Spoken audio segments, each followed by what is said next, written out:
آپ کو پاکستان میں ایسے دانشور اور عالی دماغ منصوبہ ساز جا بجا نظر آئیں گے جو پاکستان کے مسائل کی بنیادی وجہ آبادی میں بے پناہ اضافے کو بتائیں گے۔ رزق کی پیمائش اور انسانوں کی بہتات کے تناسب کو ناپنے تولنے والے ان زمینی خداؤں کا موجد اعلیٰ مالتھس تھا، جس نے 1798 میں اپنی مشہور کتاب an essay on the principle of population, an essay on the principle of population, آبادی کے اصولوں پر ایک مضمون کے نام سے تحریر کی۔ اس کتاب میں اس نے بنی نوع انسان کو خبردار کیا کہ کرۂ ارض پر انسانوں کی آبادی میں اضافے کی شرح لامحدود ہے، جبکہ زمین پر پیداوار کے لیے قابل کاشت علاقے بہت محدود ہیں۔ وسائل کی اس محدودیت کی وجہ سے ایک دن ایسا آ جائے گا جب زمین انسانوں سے اس قدر بھر جائے گی کہ نہ کہیں فصل اگ سکے گی اور نہ ہی خوراک والے جانور رہ سکیں گے، تو پھر ایسے حالات میں انسان انسانوں کو کھانے لگے گا۔ یہ برطانوی معیشت دان، جسے پروفٹ آف پاپولیشن یعنی آبادی کا پیغمبر کہا جاتا ہے، جس دور میں تھیوری پیش کر رہا تھا، تو اس وقت یورپ تقریباً پوری دنیا کو اپنی کالونی بنانے میں سرگرم تھا۔ آسٹریلیا، نیوزی لینڈ اور شمالی امریکہ پر برطانیہ کا،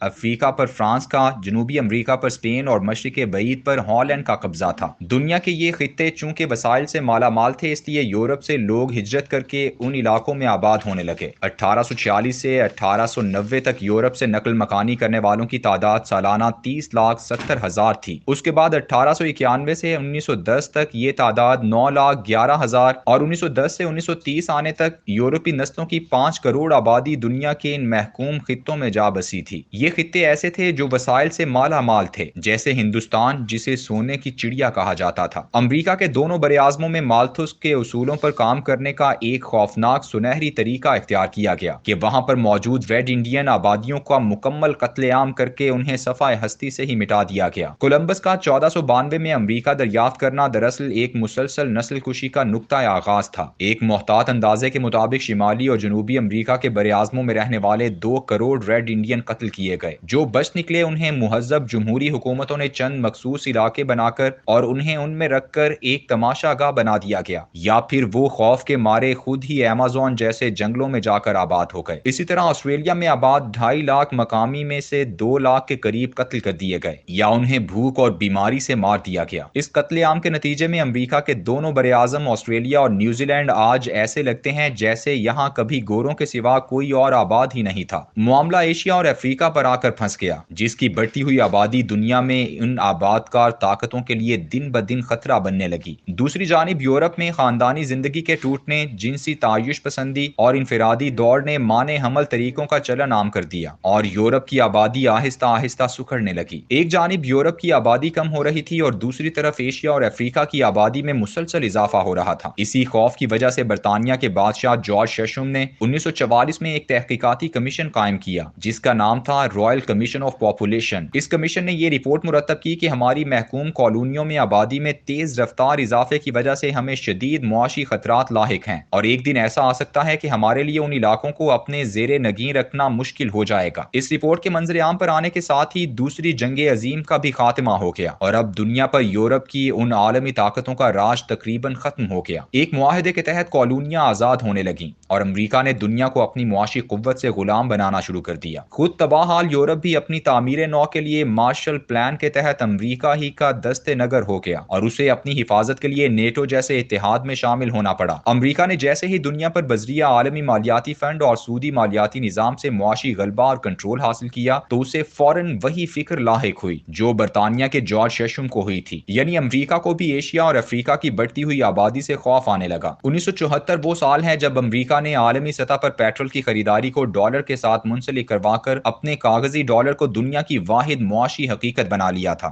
تو اسی سال 10 دسمبر 1974 کو کسنجر رپورٹ کے نام پر ایک خوفناک منصوبہ تیار کیا گیا جسے نیشنل سیکیورٹی اسٹڈی میمورنڈم کہتے ہیں۔ یہ خفیہ دستاویز اب نیشنل سیکیورٹی آرکائیوز میں منظر عام پر آ چکی ہے۔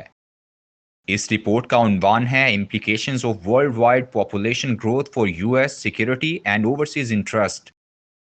یعنی امریکہ کی سیکیورٹی اور بیرونی دنیا میں مفادات پر دنیا کی بڑھتی ہوئی آبادی کے اثرات۔ یہ رپورٹ 5 مختلف محکموں نے مل کر تیار کی، جن میں CIA، وزارت خارجہ، وزارت دفاع، USAID اور وزارت زراعت شامل تھے۔ اس رپورٹ کے بعد امریکہ میں جتنے بھی پالیسی پیپرز لکھے گئے، عالمی منصوبے بنائے گئے یا مہمات شروع کی گئیں، ان سب میں یہ رپورٹ بنیادی اور کلیدی حیثیت رکھتی رہی ہے۔ اس رپورٹ کا بنیادی مقصد دنیا کی آبادی کو کنٹرول کرنا اور اس کے ذریعے پسماندہ اور غیر ترقی یافتہ علاقوں کو اپنے قبضے میں رکھ کر ان کے معدنی وسائل کو اپنی دسترس میں لانا ہے۔ اس رپورٹ کے مطابق ایسے تمام ممالک جن میں آبادی مسلسل بڑھ رہی ہے، وہاں زبردستی اسے کنٹرول کرنے کے لیے آبادی کم کرنے کے عالمی پروگرام شروع کروانا ہوں گے، اور ساتھ ہی ان ملکوں میں سخت قانون سازی کے ذریعے آبادی کو بڑھنے سے روکنا ہوگا۔ اگر ان تمام ملکوں کی آبادی اس قانونی اور ترغیباتی طریقے سے بھی کم نہ ہو رہی ہو، تو پھر ان ملکوں کو آپس میں لڑانا یا پھر ان پر جنگیں مسلط کرنا ہوں گی تاکہ لوگوں کی کثیر تعداد ختم ہو جائے۔ ان ممالک میں Bharat, Bangladesh, Pakistan, Nigeria, Mexico, Indonesia, Brazil, Philippines, Thailand, مصر، ترکی، ایتھوپیا اور سوڈان وغیرہ شامل ہیں۔ ان تمام ممالک کے لیے اقوام متحدہ کے تحت پاپولیشن فنڈ قائم کیا گیا اور اس کے بینر کے تحت تمام ملکوں میں پاپولیشن کنٹرول کے پروگرام شروع کیے گئے، جن میں سب سے اہم اسقاط حمل کو جائز قرار دینا تھا۔ جو ملک اسقاط حمل پر قانون سازی کرے گا، اس کی امداد میں اضافہ کر دیا جائے گا۔ مانع حمل ادویات کی مفت تقسیم اور مستقل نسل بندی کی سہولیات ارزاں طور پر یا مفت فراہم کرنا شامل تھا۔ بچوں کے نصاب میں آبادی کے بڑھتے خطرات کے مضامین شامل کرنا اور کسی بھی ملک میں اگر قدرتی آفات آئیں تو ان کی پیش بندی کے لیے اقدامات کی حوصلہ شکنی کرنا ضروری تھا۔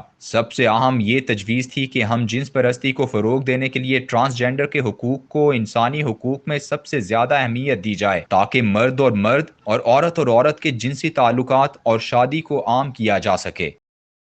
جاری ہے۔